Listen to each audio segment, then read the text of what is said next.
So hi friends, welcome back to my YouTube channel. ఈ రోజు వీళ్ళొచ్చేసి ఏందంటే, మన గూగుల్ యాడ్సెన్స్ అకౌంట్‌లో ఏందంటే, మన బ్యాంక్ అకౌంట్ డీటెయిల్స్ అనేవి ఎలా యాడ్ చేసుకోవాలని చెప్పేసి, ఈ రోజు ఈళ్ళో డీటెయిల్ ఎక్స్‌ప్లెయిన్ చేస్తాను. సో దానికోసం ఏందంటే, మీ దగ్గర ఏందంటే, బ్యాంక్ అకౌంట్‌కి సంబంధించిన బుక్ అయితే ఉండాలి. అంటే దాంట్లో ఉన్న డీటెయిల్స్ అయితే ఎంటర్ చేసుకోవాల్సి ఉంటుంది. దీంట్లో ఏందంటే, మీ bank account number and exactly మీ పేరు ఏదైతే ఉందో అదే విధంగా అయితే ఎంటర్ చేసుకోవాల్సి ఉంటుంది. అంతేకాకుండా ఏందంటే, ఐఎఫ్‌సి కోడ్ అయితే కావాల్సి ఉంటుంది. అండ్ ఇవి కాకుండా ఇంకొక మోస్ట్ ఇంపార్టెంట్ థింగ్ అయితే కావాలి. అదొచ్చేసి ఏంది అంటే షిఫ్ట్ కోడ్ అయితే ఖచ్చితంగా అయితే కావాలి. ఓకేనా? ఇదొచ్చేసి ఏందంటే మనకి పాస్‌బుక్‌లో అయితే షిఫ్ట్ కోడ్ అయితే ప్రొవైడ్ చెయ్యరు. సో, దానికోసం ఏందంటే మీ బ్యాంక్‌కి సంబంధించిన బ్రాంచ్ ఎక్కడైతే ఉంటుందో అక్కడికెళ్ళి ఆడుండే కస్టమర్స్ ఎవరైతే మనకు సపోర్ట్ చేసేవాళ్ళు ఉంటారో వాళ్ళని గాని లేకపోతే మేనేజర్‌ని అడిగితే ఏందంటే మనకు సంబంధించిన షిఫ్ట్ కోడ్ అయితే ప్రొవైడ్ చేస్తారు. దాన్నయితే తీసుకొచ్చి మనం ఎంటర్ చేసుకోవాల్సి ఉంటుంది. ఓకేనా?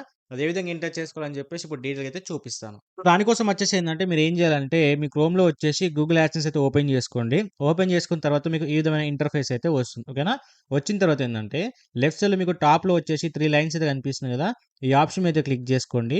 క్లిక్ చేసుకున్న తర్వాత మీకు లాస్ట్ నుంచి థర్డ్ ఆప్షన్ కనిపిస్తుంది కదా! పేమెంట్స్ అని చెప్పేసి ఈ ఆప్షన్ మీద క్లిక్ చేసుకోండి. ఓకేనా?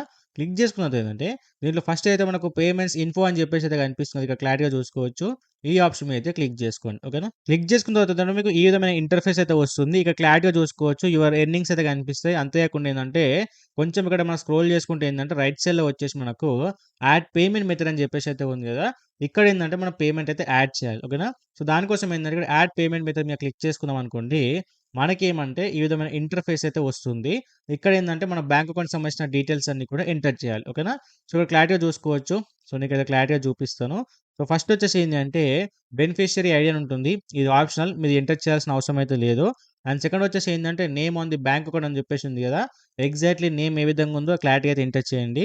అండ్ నెక్స్ట్ వచ్చేసి బ్యాంక్ నేమ్ వచ్చేసి హెచ్‌డీఎఫ్‌సీ అయితే హెచ్‌డీఎఫ్‌సీ లేకపోతే ఎస్‌బీఐ అయితే ఎస్‌బీఐబీ లేకపోతే ఐడీఎఫ్‌సీ అయితే ఐడీఎఫ్‌సీ. ఓకేనా? సో, దానికి సంబంధించి అయితే ఎంటర్ చేయొచ్చు. మీరు సింపుల్‌గా ఏందంటే హెచ్‌డీఎఫ్‌సీ కూడా ఎంటర్ చేసుకోవచ్చు. దాంట్లో కంప్లీట్ అబ్రివియేషన్ ఎంటర్ చేయాల్సిన అవసరం అయితే లేదు. ఓకేనా?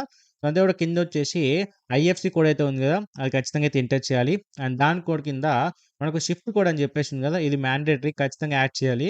అప్పుడే మనకేందంటే ఈ యూఎస్ డాలర్స్ అనేవి మనకి ఇండియన్ కరెన్సీలో కన్వర్ట్ అయ్యి మన బ్యాంక్ అకౌంట్‌లో అయితే పడుతున్నాయి. ఓకేనా? సో, డెఫినిట్‌గా అయితే ఎంటర్ చేయండి. దీనికి కావాలి అనుకుంటే మీరు డైరెక్ట్ మీ బ్యాంక్ మేనేజర్ దగ్గరికెళ్ళి వాళ్ళని అడిగితే వాళ్ళు క్లారిటీగా అయితే మీకు సంబంధించిన డీటెయిల్స్ అన్నీ కూడా ఇస్తారు. ఓకేనా?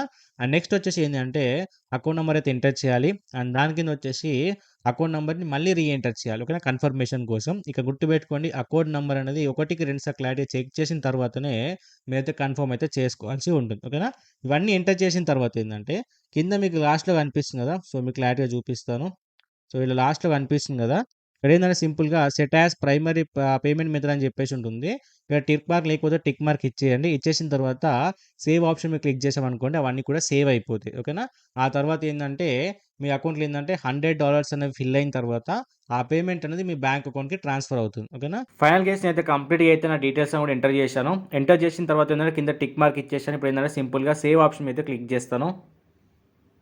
క్లిక్ చేసిన తర్వాత మనకి ఈ విధమైన ఇంటర్ఫేస్ వస్తుంది. ఇక్కడ పైనేందంటే మన అకౌంట్ సంబంధించిన నంబర్ ఏదైతే ఉంటుందో లాస్ట్ 4 డిజిట్స్ అంతే కూడా మన నేమ్ ఏదైతే ఉందో బ్యాంక్ పైన సేమ్ అదే విధంగా ఇక్కడ నేమ్ అయితే డిస్‌ప్లే అవుతుంది. సో, క్లారిటీ అయితే చెక్ చేసుకోవాల్సి ఉంటుంది. ఓకేనా? చెక్ చేసుకున్న తర్వాత ఏందంటే మనకు అమౌంట్ అనేది ఫిల్ అయిన తర్వాత డైరెక్ట్ మన బ్యాంక్ అకౌంట్ ట్రాన్స్‌ఫర్ అవుతుంది. ఒకవేళ కేస్ మీరు ఎప్పుడైనా సరే మళ్ళీ మీరు పేమెంట్ మెథడ్ గురించి చేంజ్ చేసుకోవాలనుకున్నా సరే, ఏమైనా చెక్ చేసుకోవాలనుకున్నా సరే మళ్ళీ పేమెంట్ మెథడ్ ఉంది ఇక్కడ మేనేజ్ పేమెంట్ మెథడ్ ఈ ఆప్షన్ మీద క్లిక్ చేసుకుంటే మీకు క్లారిటీ అయితే చెక్ చేసుకోవచ్చు. ఓకేనా? సో, ఇది గైస్ ఈ వీడియోలో చెప్పిన ఇన్ఫర్మేషన్ వచ్చేసి ఈ ఇన్ఫర్మేషన్ మీకు యూస్‌ఫుల్ అయితే డెఫినెట్‌గా లైక్ చేయండి. అంతేకాకుండా ఇలాంటి మోర్ ఇన్ఫర్మేటివ్ వీడియోస్ కోసం do subscribe to our YouTube channel.